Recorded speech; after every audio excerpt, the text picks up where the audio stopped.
하나님의 그 놀라운 일들, 또 하나님께서 계획하신 일들은 반드시 이루십니다. 근데 때로는 하나님께서는 시간을 두세요. 우리에게 시간을 두고 또 그 시간이 지나고 난 뒤에 이루어지기 때문에 때로는 우리가 보면 이루어지지 않는 것처럼 보일 때가 있습니다. 그러나 하나님의 그 놀라운 계획들을 생각하면 우리가 기다림이 필요하다라는 것이죠. 오늘 말씀 보면 하나님은 일하시는데 그 기다림 속에서 이 바로에게 꿈을 꾸게 하심으로써 하나님의 놀라운 일들을 행하시고 또 요셉을 통해서 일하시고 싶은 것들을 이제 시작하십니다. 우리 1절부터 4절 다시 한번 천천히 읽겠습니다. 1절부터 4절. 만 2년 후에 바로가 꿈을 꾼 즉 자기가 나일 강가에 서 있는데 보니 아름답고 살찐 7암소가 강가에서 올라와 갈밭에서 뜯어 먹고 그 뒤에 또 흉하고 화려한 다른 암소 7 나일강 강가에서 올라와 그 소와 함께 나일 강가에 서 있더니 그 흉하고 화려한 소가 그 아름답고 살찐 7소를 먹은지라. 바로가 곧 깨었다가. 아멘. 만 2년 후, 그러니까 결국 요셉이 두 관원장의 꿈을 해석하지고 하나는 죽고 하나는 복직이 돼서 술 맡은 관원장이 분명히 얘기했잖아요. 당신이 복직이 되면 나를 생각해 달라고, 바로에게 얘기를 해달라고. 그렇죠? 자기는 무지한데 이렇게 들어왔다라고 얘기를 해달라고 했는데도 불구하고 자기가 복직이 됐으면 우리는 어떻게 됩니까? 그냥 은혜를 갚아야 되잖아요. 그렇죠? 그 은혜 별것도 아닌 거, 바로가 복직을 시켰다면 죄가 없다는 얘기인데 그만큼 술 맡은 관원장은 바로 왕에게 있어서 상당히 측근이거든요. 그런데 그에게 그냥 한마디 할 수 있는 거잖아요. 근데도 불구하고 하나님의 때는 다르더라는 거죠. 그렇죠? 그래서 우리가 보면 이렇게 만 2년이 지나고 났을 때 사실 우리가 요셉의 입장이라면 아마 보이지 않게 원망했을 거예요. 하나님, 내가 이렇게 일을 했고 또 꿈을 해석해서 이 술 맡은 관원장이 복직을 했는데, 제가 부탁을 했는데 분명히 하나님, 제가 이렇게 좋은 기회를 얻게 하신 것도 하나님의 뜻이고 또 하나님께서 꿈을 해석하게 하신 것도 하나님이신데 왜 하나님 여기서 또 멈추십니까? 아마 이랬을 것 같아요. 왜냐하면 꿈을 해석하는 순간, 복직하는 순간 하나님 나의 죄의 누명을 벗게 하시는 그 기대감이 엄청나게 컸을 것 같아요. 근데 우리 삶 가운데도 이런 일들이 참 많습니다. 분명히 하나님께서 이루시기 위해서 어떤 일들이 이렇게 차곡차곡 진행될 때 하나님은 분명히 지금 하시는구나 라는 생각을 계속 갖게 되죠. 그리고 또 말씀을 보면 또 그런 말씀들이 너무 많으니까 하나님 이때가 벌써 되는군요. 마치 오늘도 우리에게 이루어질 것 같은 그런 기대감이 있잖아요. 근데 만인년이라는 시간이 또 지나가면 결국 그 기다림 속에 또 지치게 되는 게 우리의 모습 같아요. 그 요셉도 만 2년이 지난 뒤에 근데 하나님의 뜻은 반드시 이룬다는 거죠. 그래서 바로가 꿈을 꾸게 되었을 때, 나일 강가에 있을 때 아름답고 살찐 7암소가 강가에서 풀을 먹고 있는 꿈을 꾸게 됩니다. 그 뒤에는 흉하고 파리한 다른 7암소가 또 나와서 이게 풀을 뜯고 있다가 결국 7암소가 파리하게 그리고 마른 이 암소가 살찐 암소를 먹는 이 꿈을 꾸게 됩니다. 그래서 얼마나 놀랐겠어요. 꿈을 꿨는데 너무나 생생한 꿈이.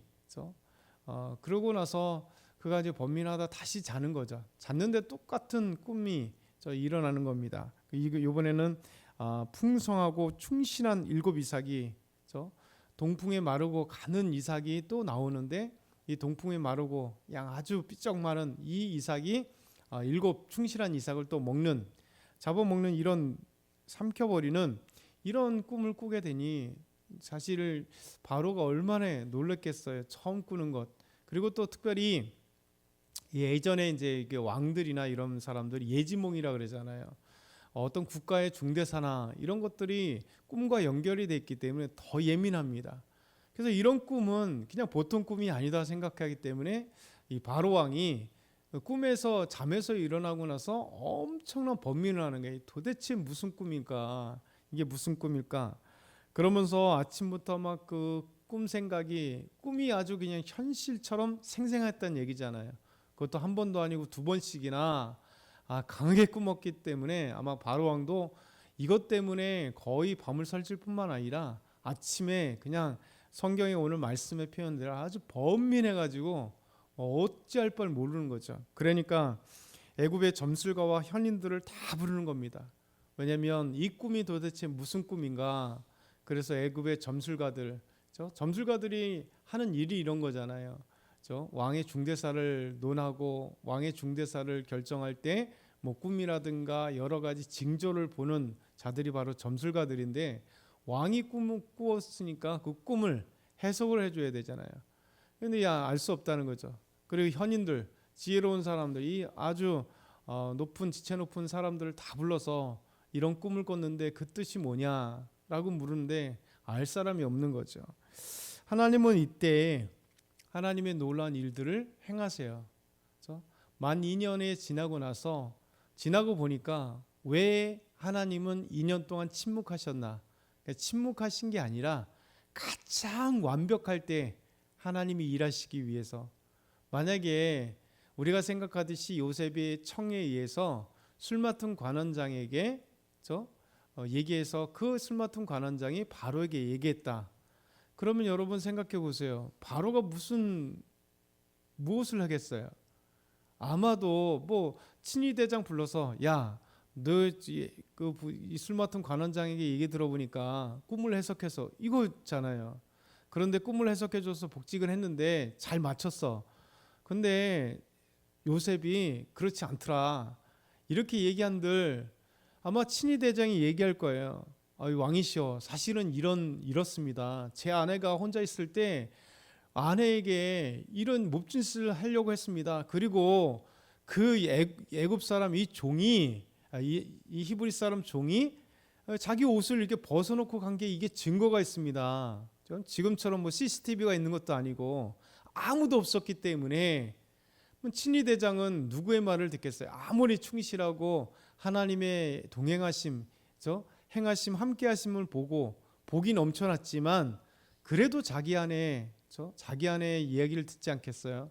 노예의 얘기를 듣지 않고 자기 아내를 듣고, 그러면 바로 왕에게 아마 그때 그 얘기를 했다면 바로 왕도 술 맡은 관원장이 꿈을 해석해서 복직은 했지만 죄가 없다는 것을 알겠지만 아마도 특별하게 할 일이 없었을 것 같아요.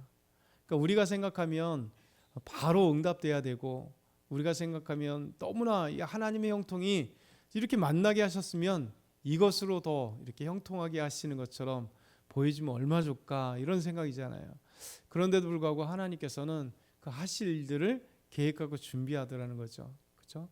어제 우리 송솔라모 주사님을 통해서 우리가 많은 은혜를 받잖아요. 그 삶의 관증을 다 우리가 풀어서 같이 얘기할 수는 없어, 시간이 짧아서 짧게 했지만, 그 하나님은 왜 그가 망해서 그 아버님이 사업을 크게 하다가 이렇게 망해서 미국으로 이렇게 갈 수밖에 없게 하셨는가? 그리고 뭐 초등학교를 들어갔는데 왜 고학년으로 잘못 넣어가지고 영어도 못하는데 그렇게 짧은 시간에 초등학교를 졸업하게 하셔서, 근데 하나님을 잘 보면 그 고통의 시간들이 갖고 있지만 하나님의 그 일하심이 놀랍다는 거죠. 결국 하나님께서 하시는 일들을 통해서 결국 내가 아니라 하나님께서 하시는 것을 고백하게 하시고 또 하나님의 놀라운 일들을 경험하게 하시는 거죠. 이런 것들이 참 놀랍다는 것 같아요. 하나님이 어떻게 하실까? 그래서 이 요셉도 마찬가지로 하나님 2년이라고 하는 시간이 오히려 하나님이 완벽하게 행하셔서 이제는 친위대 보디발 정도가 아니라 바로의 꿈을 해석하게 하시려고 바로의 꿈을, 그래서 점술가들이나 현인들이 해석하지 못하는 이 꿈을 꾸게 하셔서 결국 그 노예, 그리고 지금 감옥에 있었던 그를 생각나게 술 관원장이 그때 생각나게 하시고, 그게 너무나 기가 막히게 퍼즐을 맞추듯이 기가 막힌 시간에 기가 막힌 타이밍, 기가 막힌 이 순간에 하나님의 일하신 것들을 보게 하신다는 거죠. 그러면서 10절부터 13절 보니까 바로께서 종들에게 놓아사 나와 떡 굽는 관원장을 친위대장의 집에 가두셨을 때 나와 그가 하룻밤에 꿈을 꾼 주 각기 뜻이 있는 꿈이라. 그곳에 친위대장의 종된 히브리 청년이 우리와 함께 있기로 우리가 그에게 말하며 그가 우리의 꿈을 풀되 그 꿈대로 각 사람에게 해석하더니 그 해석한 대로 되어 나는 복직되고 그는 매달렸나이다. 이렇게 바로에게 자기의 죄됨을 생각해 봅니다 하고 2년 전에 저 친위당 집에 그 감옥에 갇혀 있을 때 한 히브리 청년을 만났고 그가 우리의 꿈을 해석해 줌으로써 그 해석대로 저 떡마튼 관원장은 죽임을 당하고 저는 이렇게 풀려났습니다. 복직이 됐습니다. 라고 이야기하는 거죠. 그러면 저와 우리 오늘 이 말씀을 한번 기억해 보면서 하나님이 하시는 일을 기대하자라는 거죠.